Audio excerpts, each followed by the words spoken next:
Nah, pada hari ini, Senin 30 November 2020, saya akan melakukan kegiatan perekaman video praktek uji kinerja saya pada materi Sistem Peredaran Darah siswa kelas 8 di SMP Negeri 01 Koirawan.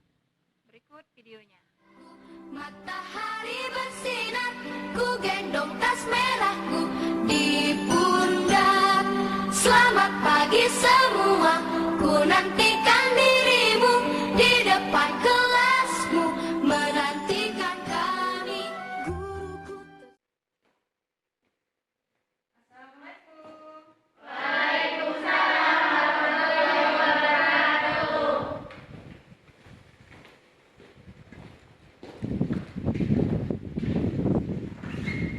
Apa kabarnya, Nak? Baik. Alhamdulillah. Tetap semangat, Nak? Semangat. Semangat ya. Baiklah. Sebelum memulai pelajaran kita pagi ini, ada baiknya kita berdoa terlebih dahulu. Tapi pimpin doa, Nak. Marilah teman-teman kita berdoa. Berdoa mulai.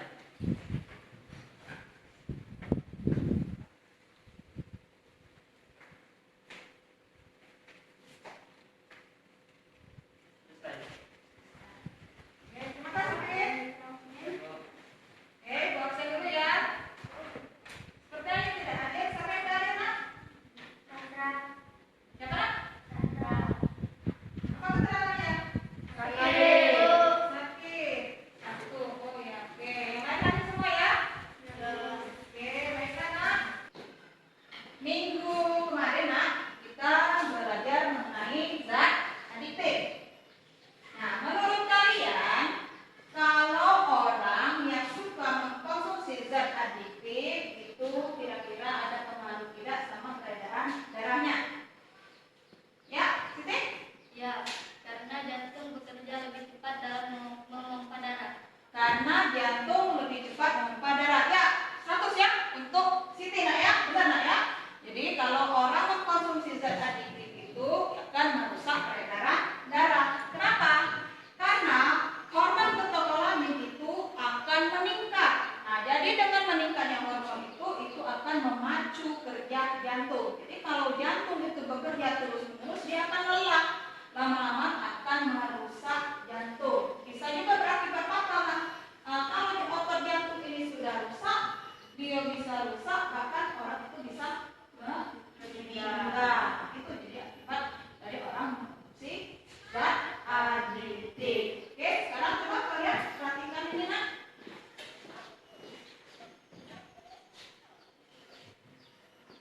Nah, ini gambar apa, Nak? Ayo.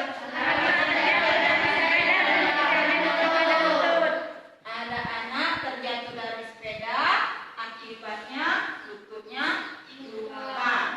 Kira-kira apa materi kita hari ini? Sistem peredaran darah. Sistem peredaran darah pada manusia. Oke, bentar ya. Nah, ada pun, Nak, tujuan kita hari ini itu supaya kalian pertama dapat mendeskripsikan fungsi darah. Tujuan yang kedua, kalian dapat mengidentifikasi komponen unsur darah. Dan yang tujuan yang ketiga,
saja komponen penyusun darah pada manusia? Ibu tulis ya. Jadi ada pertanyaan satu, apa saja komponen penyusun darah? Nah, ini pertanyaan dari Selfie itu apa saja komponen penyusun darah pada manusia? Ayo, ada lagi? Ya, pertanyaan dari Yeski tadi nak ya? Pertanyaannya tadi, ya ulangi nak. Bagaimana struktur darah pada manusia. Bagaimana struktur darah pada manusia? Ada lagi nak? Ya, Apa fungsi darah pada manusia? apa fungsi darah pada manusia? Bagus sekali. Apa fungsi darah pada manusia?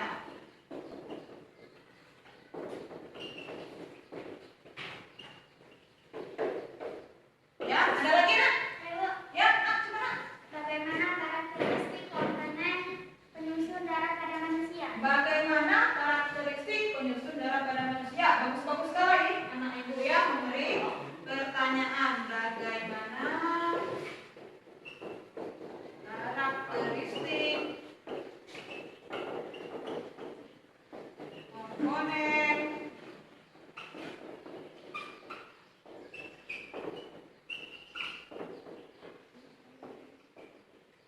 Nah, ini nak jadi berdasarkan gambar. Ada lagi nak?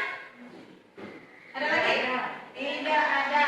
Oke, cukup ya. 1, 2, 3, 4. Jadi berdasarkan gambar yang kalian amati ini tadi, ada 4 rumusan pertanyaan atau rumusan masalahnya. Yang pertama, apa saja komponen penyusun darah? Yang kedua, bagaimana struktur darah pada manusia? Yang ketiga, apa fungsi darah? Dan yang keempat, bagaimana karakteristik komponen penyusun darah? Nah, nak, untuk membuktikan ini atau mencari tahu jawaban dari sini, ayo kalian kerjakan LKPD ini. Kalian kerjakan LKPD ini. Di sini ada petunjuknya. Jadi di sini kalian melakukan percobaan untuk membuat komponen penyusun darah. Setelah itu kalian identifikasi atau kalian cari tahu yang mana komponen penyusun darah. Ayo silakan setiap kelompok mengambil alat dan bahan di depan.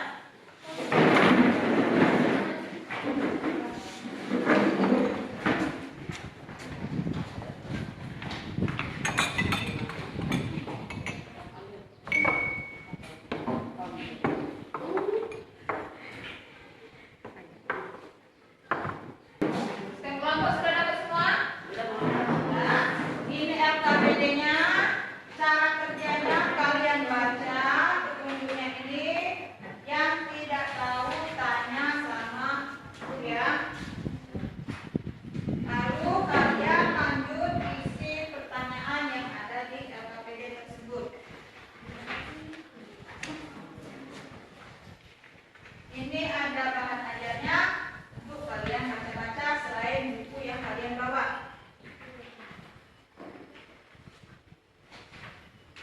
Oke nak, silakan baca LKPD-nya. Baca cara kerjanya dahulu ini. Cara kerja dibaca semua. Setelah dibaca kalian lanjutkan apa perintah dari LKPD. Paham? Paham ya. Kalau sudah silakan bekerja.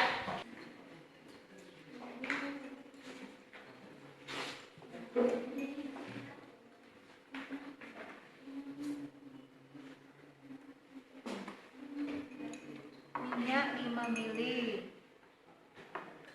5 mili sih. Terus air juga 5 mili. Lihat ukuran di sini ya.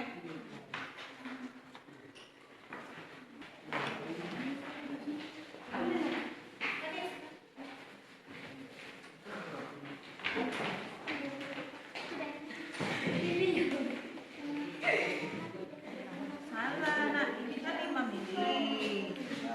Nah, kalian ukur 5 mili, masukkan ke sini. Air juga ukur 5 mili. Ini kan akar kelas ukur 10 mili. Artinya kalian buat kira-kira yang ukurannya 5 mili.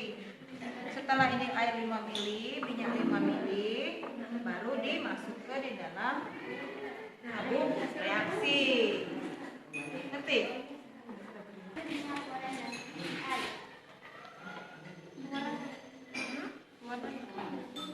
Itu tetes pewarna ambil di depan. Berapa tetes tadi? 3 tetes. Ayo.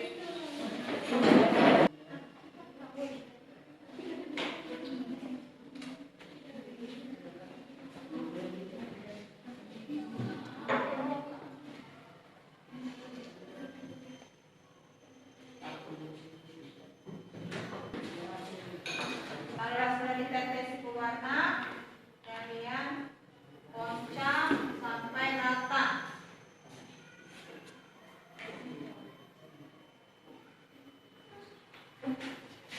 Kalau sudah rata, kalian letakkan di raknya, tunggu sampai terjadi perubahan.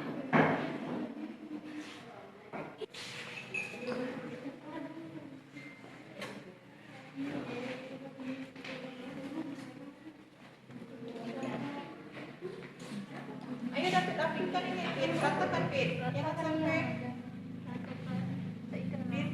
Nah.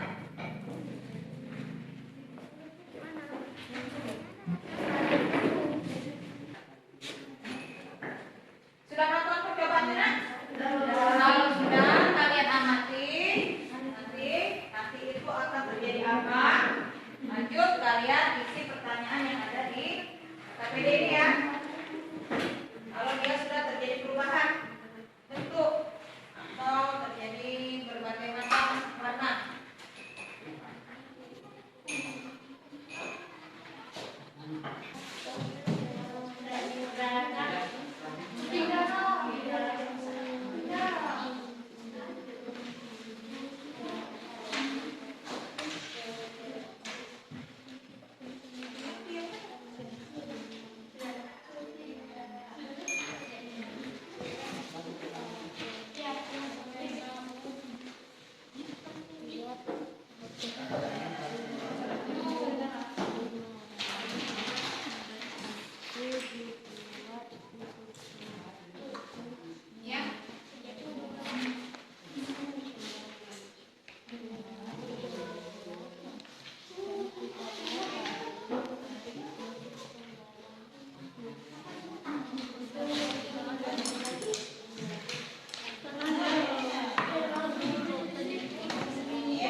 Selesai, nak? Kalau sudah selesai, baiklah kalian presentasikan ke depan perwakilan tiap kelompok untuk mempresentasikan hasil kerja kalian. Ayo kelompok siapa dulu yang maju?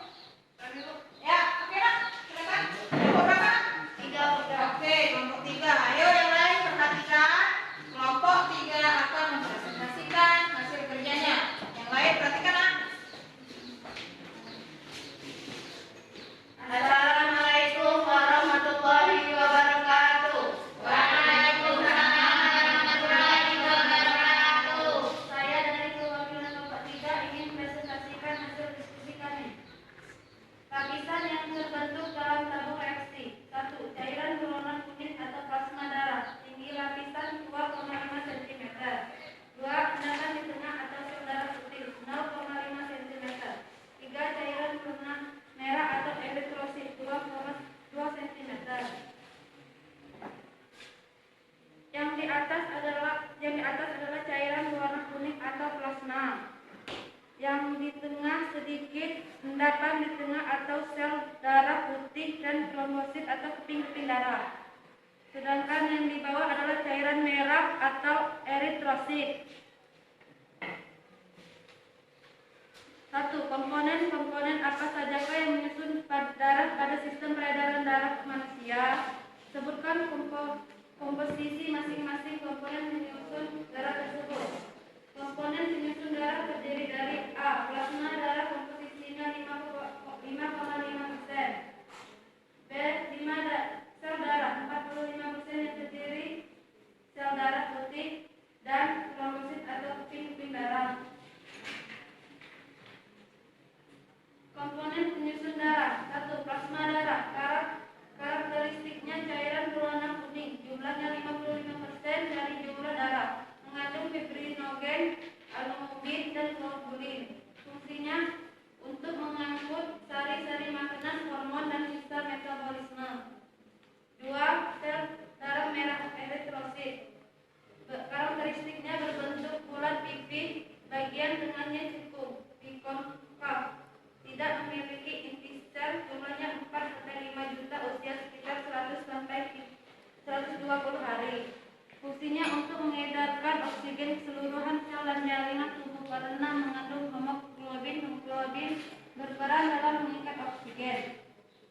3. Sel darah putih atau leukosit. Bentuk bervariasi berubah-ubah, mempunyai inti sel jumlah 6 sampai 9.000, usia sampai 100 sampai 300 hari. Fungsinya menghancurkan kuman penyakit zat asing secara fagositosis. 4. Keping darah atau trombosit. Berbentuknya tak beraturan, tidak mempunyai inti sel, jumlah 200 sampai 500.000, usia 8 hari. Fungsi untuk pembekuan darah. Kesimpulan yang kami dapat, komponen-komponen penyusun darah terdiri dari A. Plasma dari komposisinya 55%, B. Sel darah 45%, terdiri dari sel darah merah, sel darah putih, dan trombosit atau keping darah. Fungsi darah sebagai alat mengangkut oksigen, sari-sari makanan, dan hormon. B. Sebagai perlindungan dapat membunuh kuman penyakit. C. Sebagai pembekuan darah. Dari hasil diskusi kami, apakah ada yang ingin bertanya? Ayo nak, ya silakan. Menurut kelompok kalian tadi, sel darah merah mengandung hemoglobin. Yang ingin kami tanyakan, apa yang dimaksud dengan hemoglobin itu? Ya, ayo nak, tanggapi nak pertanyaan dari kelompok David. Baiklah, kami akan mencoba menjawab pertanyaan dari kelompok 5. Menurut hasil diskusi kami, hemoglobin merupakan suatu protein yang mengandung unsur besi. Apakah jelas? Jelas. Apakah ada yang ingin bertanya lagi? Tidak. Kami akhiri wabillahi taufiq wal hidayah. Assalamualaikum warahmatullahi wabarakatuh. Waalaikumsalam warahmatullahi wabarakatuh. Ya, bagus saya.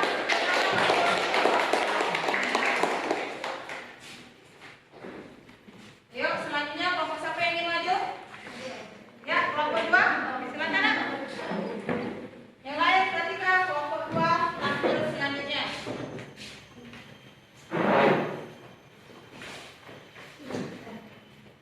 Assalamualaikum warahmatullahi wabarakatuh. Waalaikumsalam warahmatullahi wabarakatuh. Kami dari kelompok 2 ingin mempresentasikan hasil kerja kami. Lapisan yang berbentuk dalam tabung reaksi. 1. Cairan berwarna kuning atau plasma darah. Tinggi lapisan 2 cm. 2. Endapan di tengah. Sel darah putih dan trombosit. Tinggi lapisan 0,5 cm. 3. Cairan warna merah, eritrosit. Tinggi lapisan 1,5 cm. Yang disebut plasma darah adalah cairan yang berwarna kuning. Endapan di tengah, endapan tinggi adalah sel darah putih dan trombosit. Sedangkan yang cairan berwarna merah disebut erosit. Komponen-komponen penyusun darah terdiri A. Plasma darah komposisinya 55%. B. Sel darah 45% yang terdiri sel darah merah, sel darah putih, dan trombosit atau keping darah. Komponen penyusun darah. 1. Plasma darah. Karakteristiknya, cairan berwarna kuning jumlahnya 55% dari jumlah darah mengandung fibrinogen, albumin, dan globulin. Fungsinya untuk pengangkutan sari-sari makanan, hormon, dan sistem metabolisme. 2. Sel darah merah atau eritrosit. Karakteristiknya berbentuk bulat tipis, bagian tengahnya cekung atau bikonkav, tidak memiliki inti sel, jumlahnya 4 sampai 5 juta. Usia sekitar 100 sampai 120 hari. Fungsinya untuk mengedarkan oksigen ke seluruh sel dan jaringan tubuh karena mengandung hemoglobin. Hemoglobin berperan dalam mengikat oksigen. Sel darah putih atau leukosit. Karakteristiknya bentuknya bervariasi, berubah-ubah, mempunyai inti sel, jumlah 6 sampai 9.000, usia 100 sampai 30 hari. Fungsinya menghancurkan kuman penyakit dan zat asing secara fagositosis. 4. Keping darah atau trombosit. Karakteristiknya bentuknya tak beraturan, tidak mempunyai inti sel, jumlah 200 sampai 400.000, usia 8 hari. Dan fungsinya untuk pembekuan darah.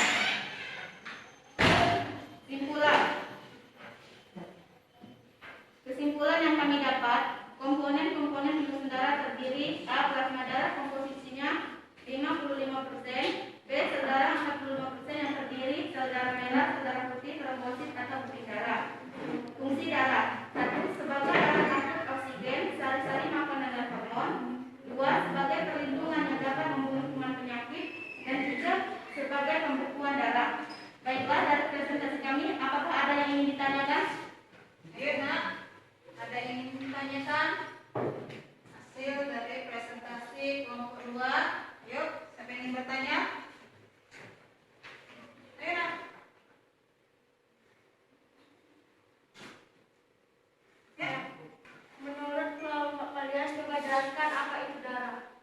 Baiklah, kami akan menjawab pertanyaan dari kelompok 4. Darah merupakan jaringan ikat yang berbentuk cair dan tersusun atas dua komponen, yaitu plasma darah dan sel darah. Baiklah, apakah ada yang ingin ditanyakan lagi? Tidak.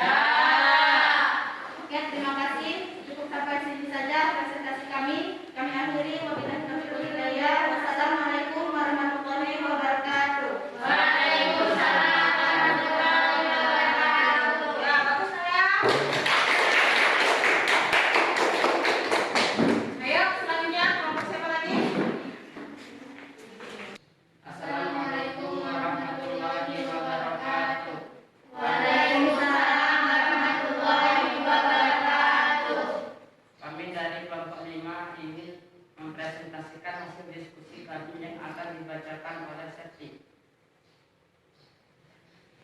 Lapisan yang terbentuk dalam tabung reaksi. 1. Cairan warna kuning atau plasma darah. Tinggi lapisan 3 cm. 2. Endapan di tengah atau sel darah putih dan trombosit 2,5 cm. 3. Cairan warna merah atau eritrosit 1,5 cm. Ini yang warna kuning bernama plasma darah. Ini yang hanya sedikit airnya, ada busa-busanya bernama endapan di tengah atau sel darah putih dan trombosit. Cairan yang berwarna merah ini bernama eritrosit.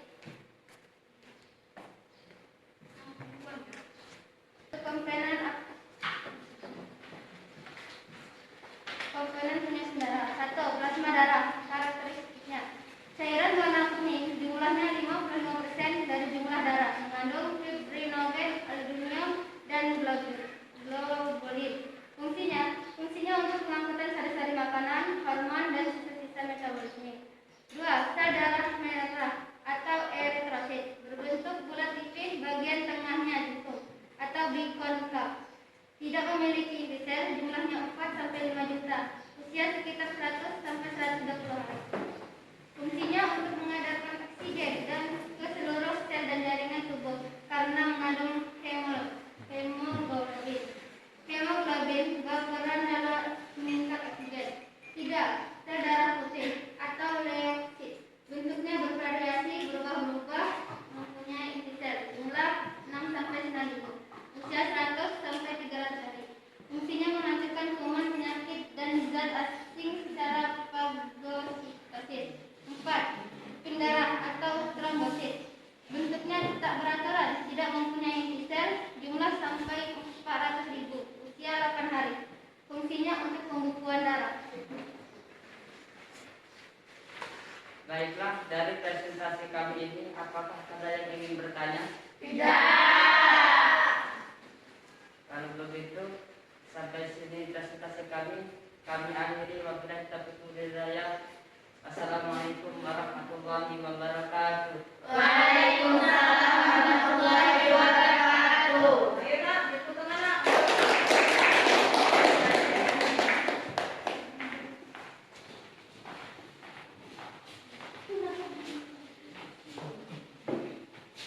Hebat nak. Ya.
fungsinya nak untuk pertama fungsi darah untuk mengedarkan sari makanan yang berasal dari sistem pencernaan.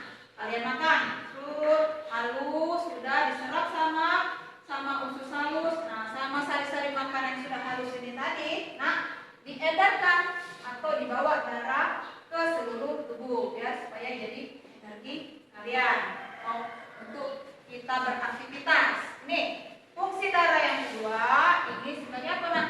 Transportasi. Maksudnya dia mau apa? Kita melakukan pernapasan. Napas itu menghirup atau mengeluarkan. Menghirup apa kita kalau bernapas? Oksigen. Menghirup oksigen. Nah oksigen yang ada di udara yang kita hirup ini, nah itu di bawah darah, diedarkan ke seluruh tubuh. Hasilnya setelah diedarkan merupakan karbon dioksida. Darah lagi yang mengeluarkannya. Jadi darah ini membawa oksigen untuk sampai ke paru-paru dan mengeluarkan karbon dioksida dari paru-paru ke apa? Kemana nak? Ke paru-paru kemana nak? Transportnya keluar ke luar tubuh. Nah, yang fungsi yang ketiga sebagai ngangkut apa dia nih? Ngangkut hormon-hormon. Nah, jadi dia bekerja ke sesuai sel target. Fungsi yang keempat sebagai perlindungan. Jadi untuk apa perlindungan? Dia bisa melindungi tubuh kita dari kuman penyakit.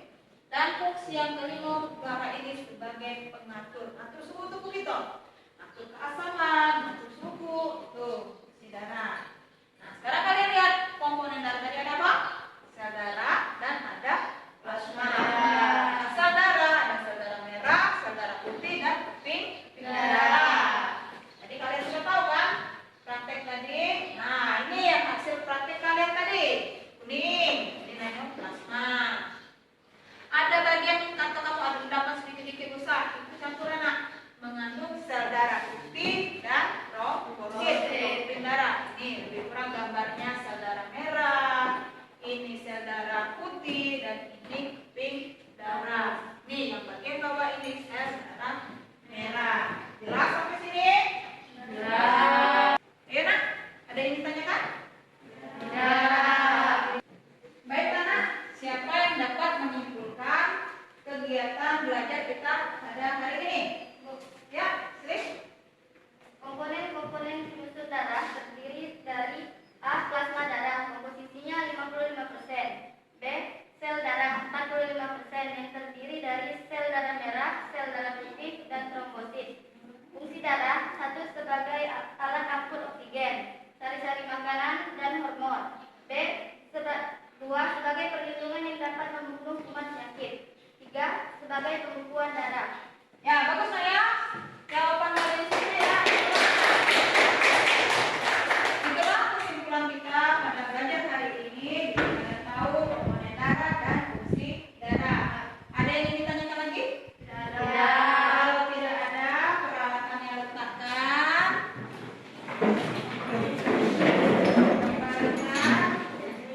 Posisinya disusun kembali.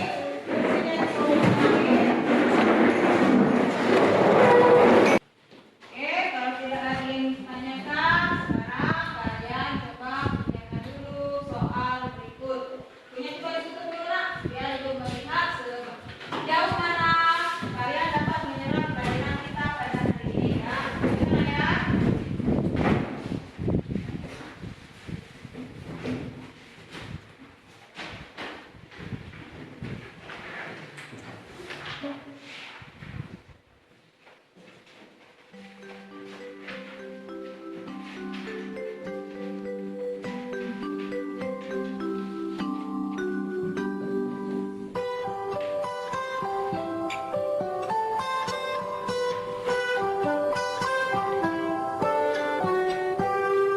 Pagiku cerahku, matahari bersinar, ku gendong tas merahku di pundak. Selamat pagi semua, ku nantikan dirimu di depan kelasmu, menantikan kami. Guruku tersayang, guru tercinta, tanpamu apa jadinya aku? Tak bisa baca tulis, mengerti banyak hal. Guruku, terima kasihku.